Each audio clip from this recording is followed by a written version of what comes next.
what is your work, your job in Colorno? So my role as director of rugby is director of rugby for every age group, from the top 12, or it was when I joined it was Serie A, but now the top Okay. 12 through the femminile down to the under sixes, to provide um, a a direction, a philosophy. My my interpretation of the role of a director of rugby is influenced by greatly by Stuart Lancaster. I used to work with Okay. Stuart, and we worked together on the. We have a director of rugby course in England, which I used to, in my old job, I used to be the leader of. And the model we worked on is that the role of a director of rugby has three parts to it.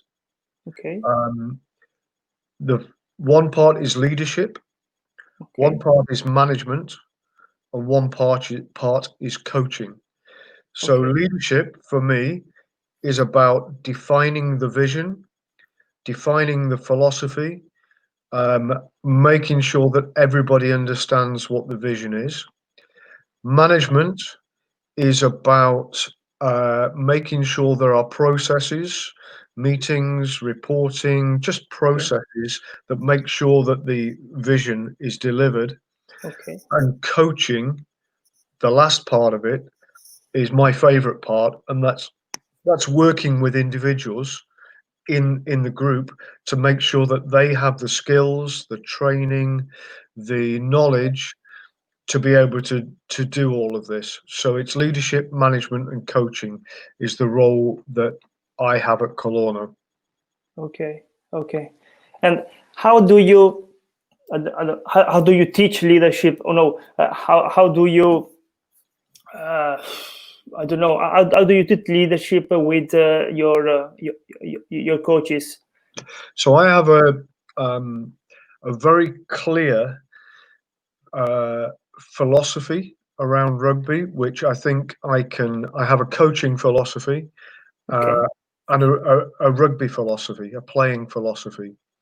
And I started by discussing my philosophy with everybody in the club.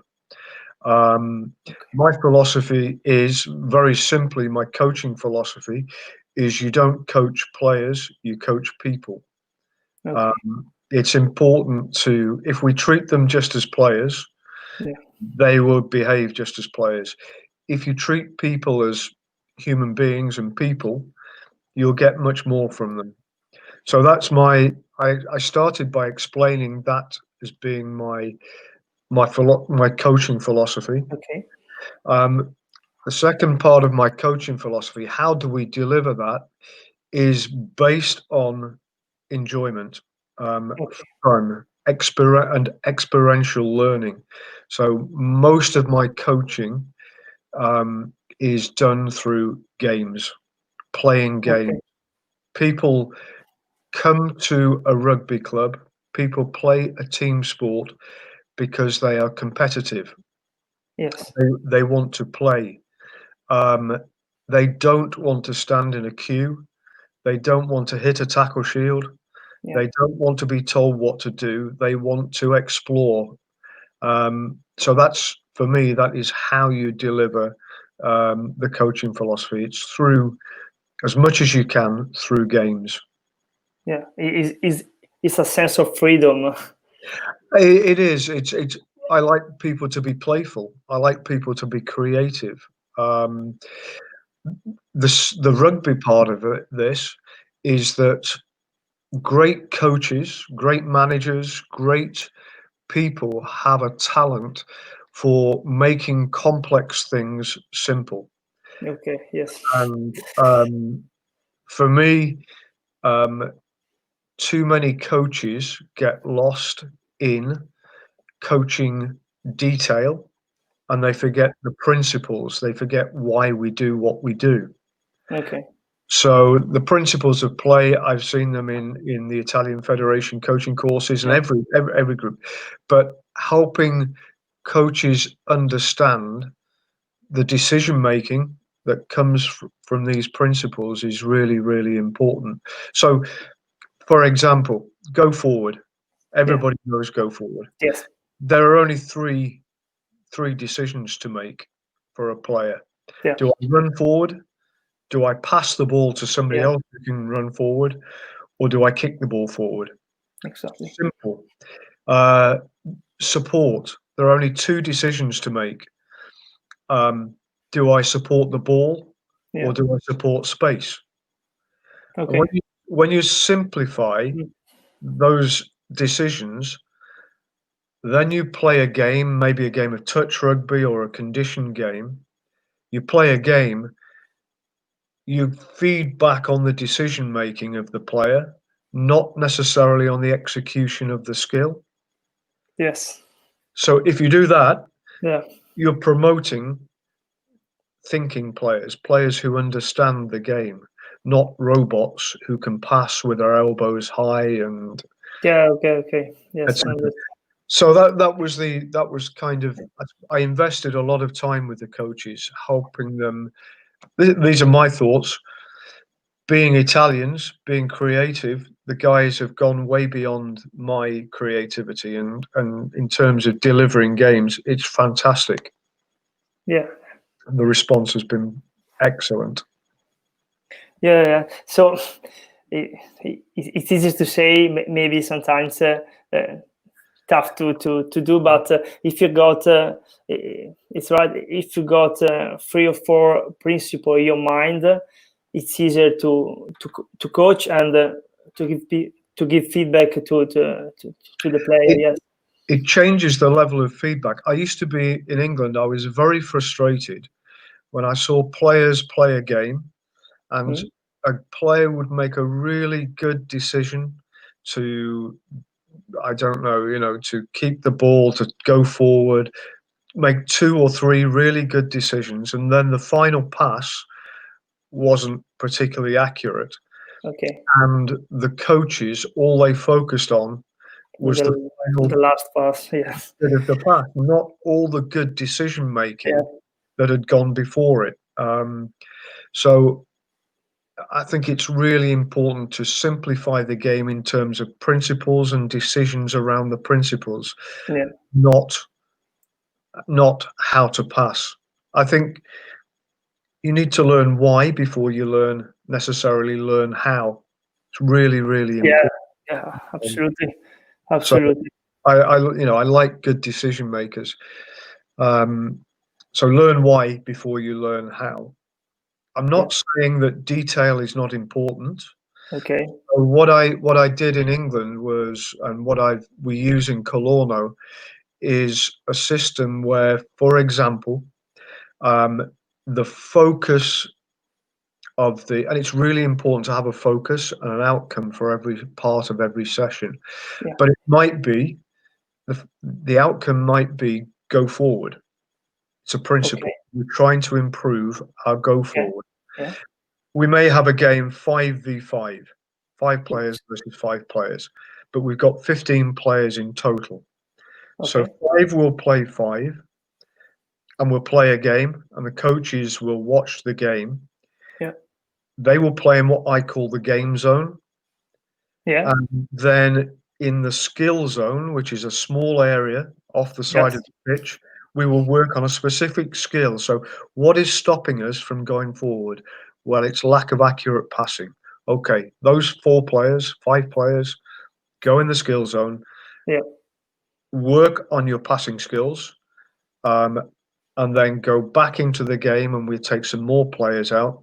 We go back into the game, and the players have reality. They have a real context Yeah. for the work they've done in the skill zone. So that's the model that we're trying to adopt in Colorno. I watch a lot of video about our view about the skill zone and the game zone, and Yeah. and I start to use it, and it's very really funny. The first thing was very funny for us, like coach and the boy, the guys, because you got different feedback, and it's a good. Really, really challenging way to coach. It's very easy to be a coach and have a plan, and after 5 minutes we change to this, and then after 10 minutes we do this. The game zone, skill zone way is much more centered on the Okay. player needs rather than the coach needs. They're player led, not coach led. Okay, so you use the skill zone not during your planning your planning your training, but during the training. So you see that something is going wrong, and you do the skill zone. Yes, yes. Oh, okay. So in the skill zone, the history of the skill zone comes from, you remember Brian Ashton was the England coach a few years ago. So Yeah. Brian had he had a kind of Brian was a very expert coach. He coached in Italy for a lot, and he had this idea of the using he called it integrated coaching. Okay.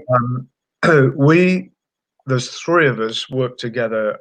Phil Kearns, myself, and Andy Webb were the kind of created the coaching philosophy, the coaching methodology in England in the last few years, and we came up with the game zone, skill zone idea.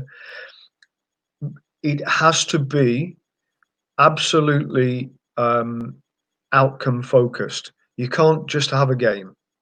So if I want to play go forward, I want to encourage go forward in the contact area, for example.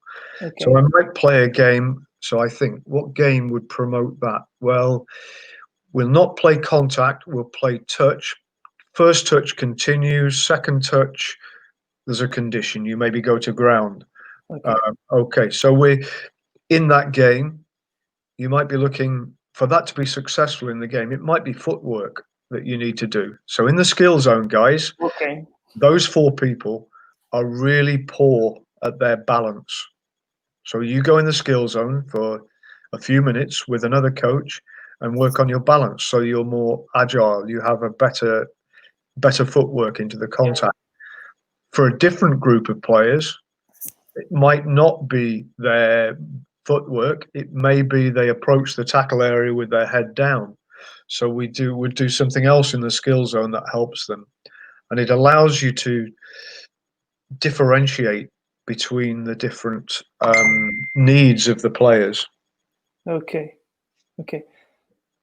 Perfect. So you have to be into the training during all the time of the training.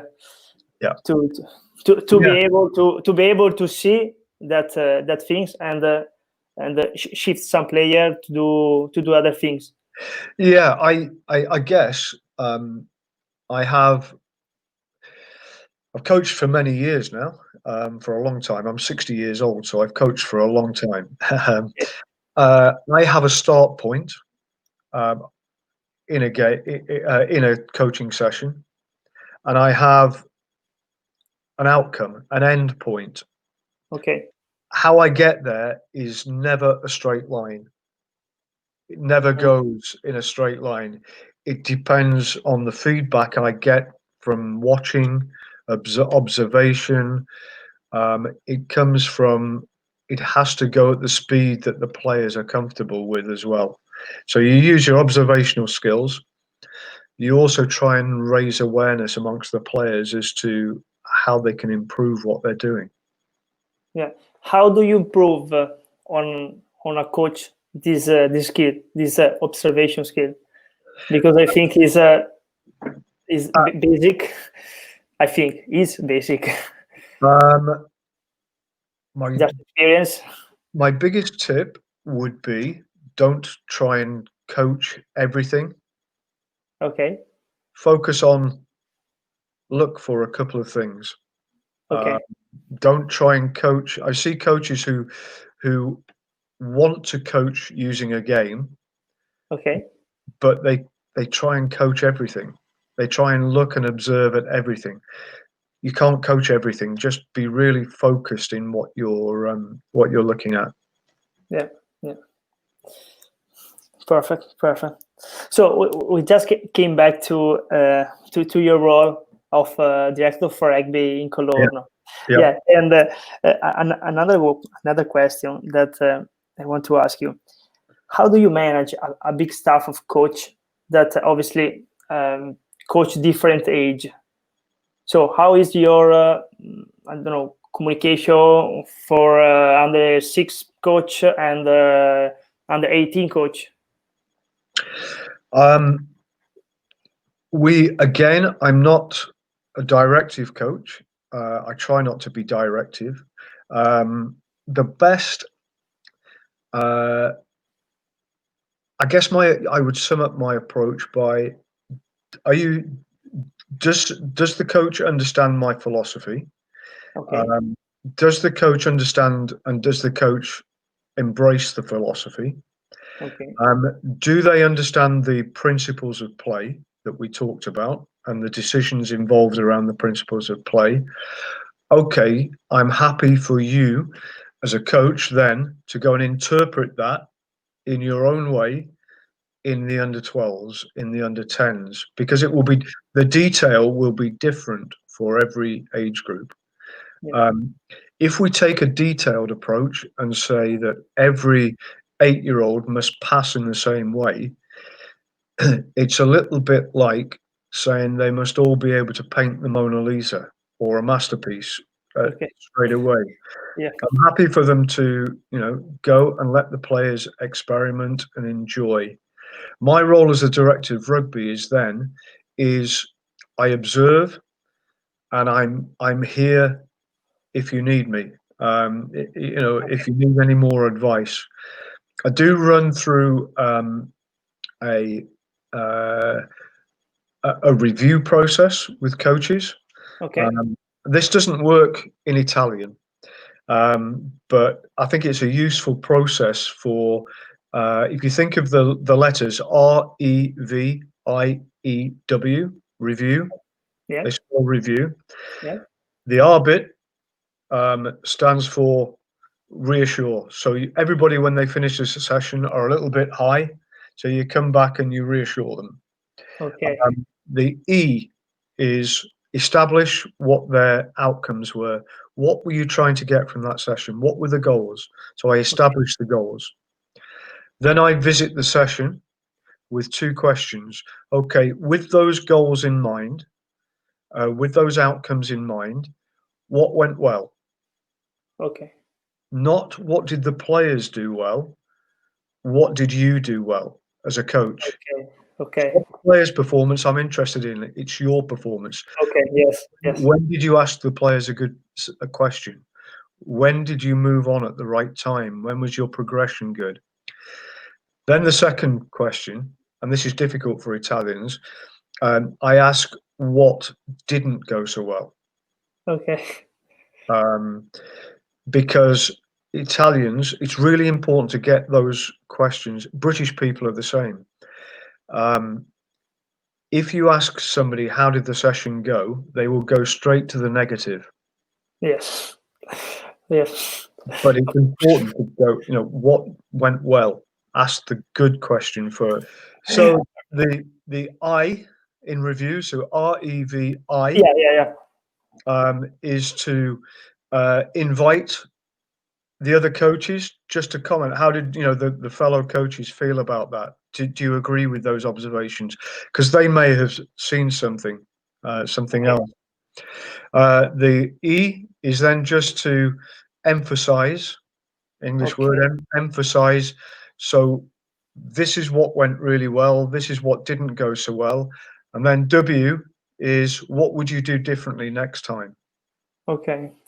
And we usually have a couple of points at the end of the session that the coach might do differently next time. So that's the process I try and go through with a coach. Review. Spells review. I can remember it because it's a mnemonic that you can. Okay. So after the section, you do, and the coach do. Normally, the coach does this. This review, I think. Yeah, I don't do this every session. It would be too but I encourage coaches to go through the process mentally as well.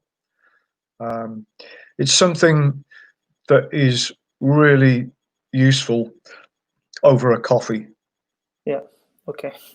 Afterwards. Yeah.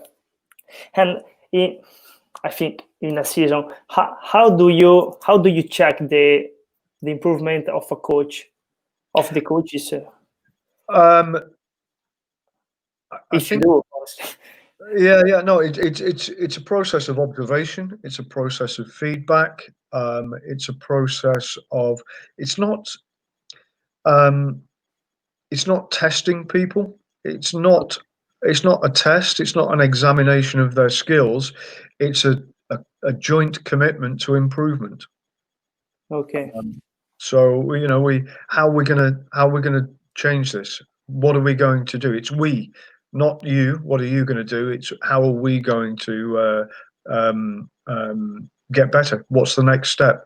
That question at the end is, what would you do differently next time? Okay, next time I watch you, Ale, what do you want me to look out for? I want you, and then you might say, I want you to look out for how many questions I ask, or how much intensity there is in the session. So we have an agenda, if you like. We have a program for personal improvement. Okay. And this is a question that came in my mind now.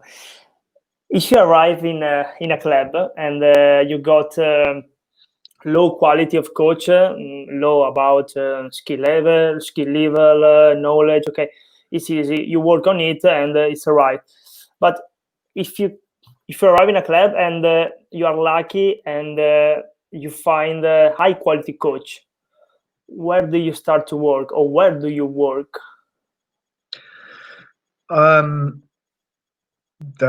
There hasn't been a coach yet who is perfect. Okay. Every coach has areas of improvement. One of the reasons for that is that players are constantly changing. They're not in terms of technical skills, but how they're educated at school is Yeah. different now than it was 5 years ago. So as a coach, it's very often not the technical aspects that needs work, but it's the messaging. Again, I would spend time with the coach, and we would jointly identify areas for development, and come up with a personal development plan. It's a phrase I use in England that a new coach learns from a course. Okay. A experienced coach learns through conferences and those kind of events, but an expert coach learns over a coffee. Okay. And it's about informal learning, just learning over a coffee, conversations. Tell me more about that. And if you create the right environment, if you create the right atmosphere, every coach knows their own areas of development, and it's about drawing things out. It's really important that the improvement program is not mine as the director of rugby, but you own it. The coach owns it. They've identified where they need to improve. They've identified how they're going to do it, and we will work together. What do you need to do that? How are we going to get there? How will we know when we've got there? What will it look like? Beautiful. I'm trying in this year, in these few years that I'm coaching, to find some point, to say, okay, this point is useful to be a better coach, something like that. And always, if you what you said is that the first things is self-improvement. Yeah. The first things. If I read about John Wooden, Phil Jackson, and many others, first things self-improvement and question yourself. And one of my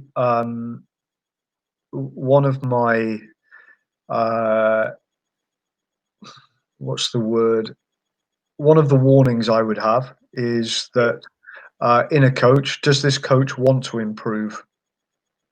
Because Okay. if the coach is happy where they are, they're probably not the coach that I want to be working with. Okay. And you have to the coach has to be willing. Yeah. Willing to change, and if they're not, they're probably not the right coach. In the end, there are easy things to do because self-improvement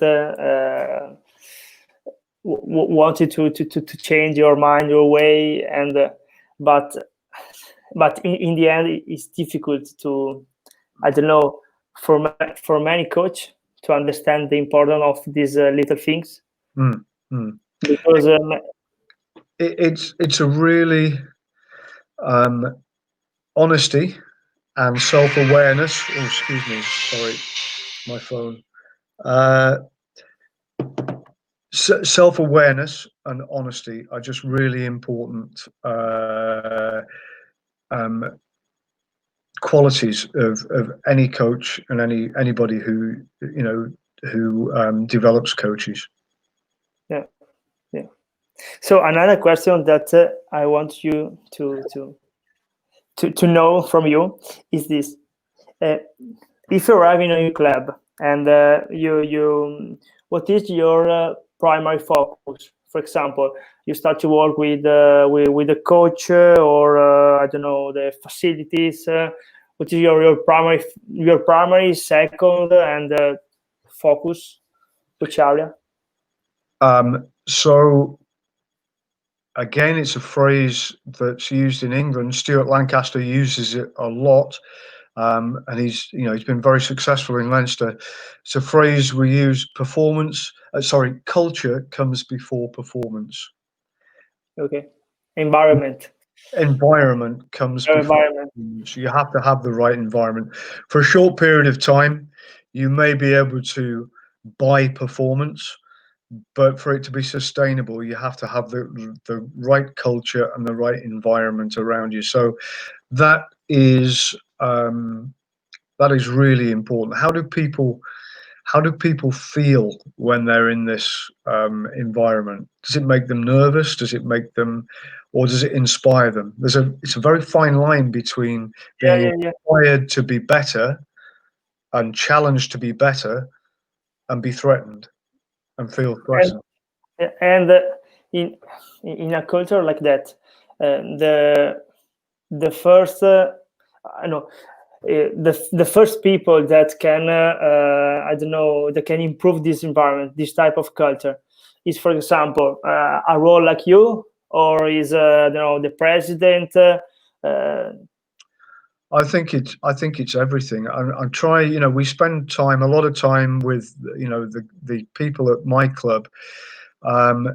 We try to spend time finding out about the people, not the players. So, are they married? What does their wife work? Have they got children? What's worrying them this week? What's going on in the rest of their life? And if you're interested, I'm interested in people. I like people. If you're genuinely interested in people, then that usually creates the right environment, and that just doesn't come from the coach. That comes from everybody. Everybody should care about everybody. There is another old saying in England that in rugby, that the players don't care how much you know until they know how much you care. Okay. Yes. I remember that phrase from Ancelotti. Yeah. Maybe I read it in his book. Yeah. Absolutely. So, you have to care for people. You have to. It's a word that Pat Lam at Bristol uses a lot. You have to love. Love is it's a word that rugby players find embarrassing, but you have to love the people in your Yeah. club. And you have to love what you do. Yeah, I read normally. I don't know if you know Simon Sinek. yeah. And he speaks about it. So not just you have to like what you do, but you have to love what you do. Yes, And this is the big in the end is a big difference. yeah, absolutely. And as coaches, as directors of rugby, we have to take a huge amount of pride and pleasure from what we do is helping others. It's not ego, it's not self. We take our pleasure from helping other people. Yes. It's very different. A lot of very successful players find this difficult because as a successful player, all of the resources are channeled into you. Everybody is there to make you perform. Players are quite selfish. They quite rightly, they are selfish. Everything is about them. Suddenly, when you become a coach, everything is about other people. Yeah. It changed completely. And it's a really difficult Yeah. change for some people. I think this is the way the why some player doesn't become a good coach or a coach. Yeah, absolutely. I read about Michael Jordan, Phil Jackson, and Phil Jackson in the first year asked to Jordan, if you want to win, you have to pass the ball, you have to play with your teammates, and are you willing to do this? Yes, no, and I think we showed that in the end he did. Yeah, absolutely. No, I agree completely. The last question that is a big question, I think. What are in your point of view the key point to, I don't know, understand a good coach or understand a person that can become a coach? Okay, so there are some qualities I think that personal qualities that I think are really important. We defined these personal qualities for players in the English academies. And again, I'm going to use an acronym. We called it C.A.R.D.S. Have Yeah, you seen C.A.R.D.S? I know it. Yeah, If I see somebody who has a creative approach, if I see somebody who is, I use the word adaptable. Fletch uses the word aware, but I prefer adaptable. okay, Yeah. Somebody who is creative, adaptable, resilient, okay, decision making, and also self-organizing. If I see somebody as a player or somebody in life who's got those personal qualities, then they can learn the knowledge. We can help them with the knowledge. It's those personal qualities that determine becoming who becomes a coach. because he has the culture to Yeah, become a coach, like what you yeah, said before. yeah. Curiosity, self-improvement, um, yeah, all of those abilities. Adaptability is key. Um, you never ever find the golden key to everything. You have to constantly change. The game changes, people change. You have to change to stay with them. Yeah. What I say normally is I um, I coach under 14, Okay. so it's normal. Every year I have new boy from the under 12, so it's normal that every year I have different not different boy but different people, Mm, mm, like obviously like Vincent, and if I train, if I coach like the year before, maybe I can get the same result.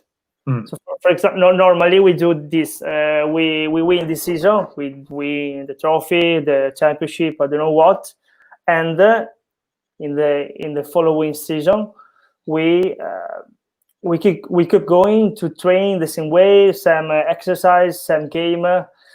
But I think, and I'm sure, that many times this doesn't work because we got different people, different boy, different human being.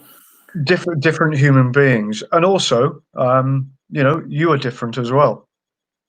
Oh yes, of course. You change from year to year as well. It's really important to look after. Not enough is coaching is a bit of a performance. You have to go out and perform sometimes, and it's important that you recognize what you need to be able to make that performance. You have to be feeling good yourself. Look after yourself, and sometimes things happen, and your mind is not there. So that's about real honesty and about appraising your own performance, not other people's performances. Yeah. Not the players. It's you. It's you. Of course. Nick, thank you very much for your time, for your knowledge. And, Pleasure. Good to have a conversation. Yeah. And if you have time in the future, maybe we will see. Okay, come up to Casale. Oh yeah. If you want, Casale. Yeah. Yes, Casale and Jesolo. I'm between these two clubs. Okay. All right. Okay. I don't know. I don't know the Treviso area very well. I know Padova better. I've been to Padova many times.